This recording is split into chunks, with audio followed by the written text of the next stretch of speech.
Chapter 2. Who Wants to Be a Bazillionaire? Okay, it's time for spelling, Mr. Cooper said, after all the old fogies were gone. Yay! Shouted all the girls. Boo! Shouted all the boys. Most words are easy to spell, Mr. Cooper told us. You can just sound them out. Can somebody spell what Mr. Klutz's job is? Andrea waved her hand in the air like she was trying to signal a plane from a desert island. Mr. Cooper called on her, of course. Mr. Klutz is the P-R-I-N-C-I-P-L-E, guessed Andrea. That's close, said Mr. Cooper. Remember, the principal is your pal. P-R-I-N-C-A-P-A-L, guessed Ryan. Nice try, but no, said Mr. Cooper. Just sound it out. P-R-I-N-S-I-P-A-L, guessed Michael. No, sorry, said Mr. Cooper. P-R-I-N-S-I-P-L-E, guessed Emily. Mr. Cooper slammed his own forehead. Grown-ups are always slapping their foreheads. Nobody knows why. At that moment, the lunch bell rang. Yay! Everybody shouted as we grabbed our lunch bags and ran out the door. I guess we'll never learn the right way to spell what Mr. Klutz's job is. We walked 1,000,000 miles to the vomitorium. I had a peanut butter and jelly sandwich. Ryan had a peanut butter and jelly sandwich too, but he turned his sandwich upside down and said it was a jelly and peanut butter sandwich.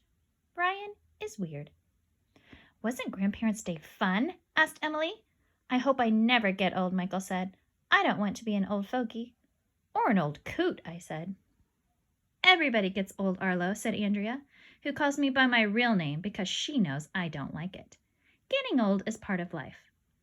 Your grandmother was a cool lady, Alexia, said Emily. I didn't know that she invented all those things.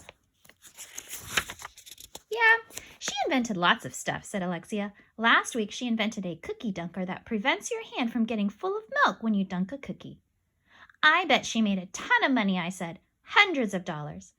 Thousands, said Ryan. Millions, said Neil. Bazillions, said Michael. I don't even know if bazillions is a real word. It sounds like a made-up number if you ask me. But even if it is fake, Alexia's grandmother must be really rich. Hey, we should invent something and start our own company, I said. Then we could make bazillions. AJ, you're a genius, said Ryan. I should get the Nobel Prize for that idea. Instead of going to recess after we finished lunch, we went to Mr. Klutz's office. When we got there, he was hanging upside down from a bar near the ceiling. He had on boots that were attached to the bar. What are you doing up there? I asked. Oh, just hanging around, Mr. Klutz said as he pulled himself out of his boots and jumped down on the floor. What can I do for you? This must be pretty important for you guys to miss recess. We want to start a company like my grandma did, said Alexia. That's a great idea, said Mr. Klutz. I like my students to think big. What sort of company do you want to start? We don't know, said Andrea. We should make something, said Ryan.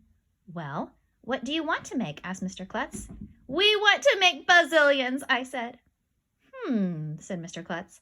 I don't know if I can help you. I don't know the first thing about starting a company. That's when I came up with another genius idea. Why don't you call your grandma on the phone, Alexia? I suggested. Maybe she'll help us. That's a great idea, Mr. Klutz said as he picked up his phone.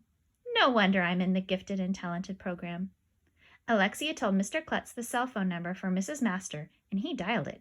It was like that TV show where they can ask people questions, and if they can't answer them, they can call a friend.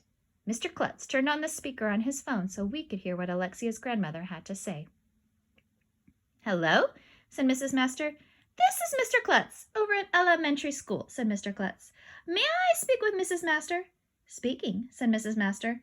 You really inspired Alexia and her classmates this morning, said Mr. Klutz. Now they want to start their own company. Can you give them any advice? I'm pretty much retired now, so I'll have plenty of time, replied Mrs. Masters.